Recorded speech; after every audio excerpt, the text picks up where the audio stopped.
So it's, by the way, it's just a really small world when you get into the billionaires, and they're not partisans.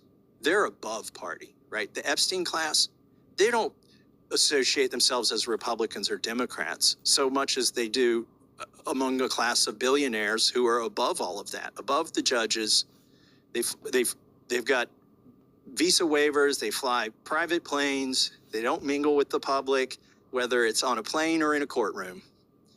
And so anyways, that's my hats off to Marjorie for taking on those threats. Lauren Boebert, they took her over to the Situation Room, right? Like, this is where, if they're trying to kill or capture Osama bin Laden, this is where they are at the White House. They took her into the Situation Room and tried to whip her into taking her name off of the discharge petition.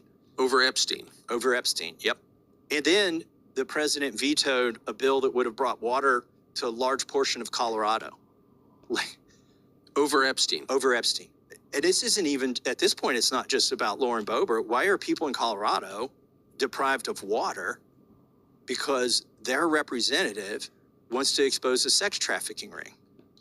I mean, none of this makes any sense at all because it's a losing issue for Trump and has been. That was the beginning at the end, really. I think we're at the end of the 2024 campaign. It's just total betrayal of everything. But that began with Epstein last summer.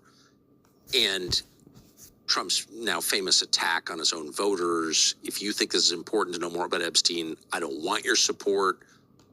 Why do you think Epstein, of all issues, is the one that Donald Trump was willing to destroy his presidency over? I don't know.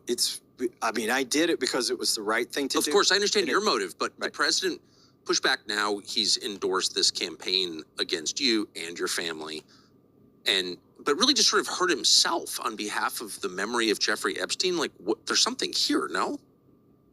Like, what is this?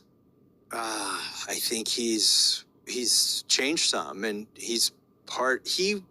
the promise of Donald Trump. He's willing to negotiate on anything, including immigration.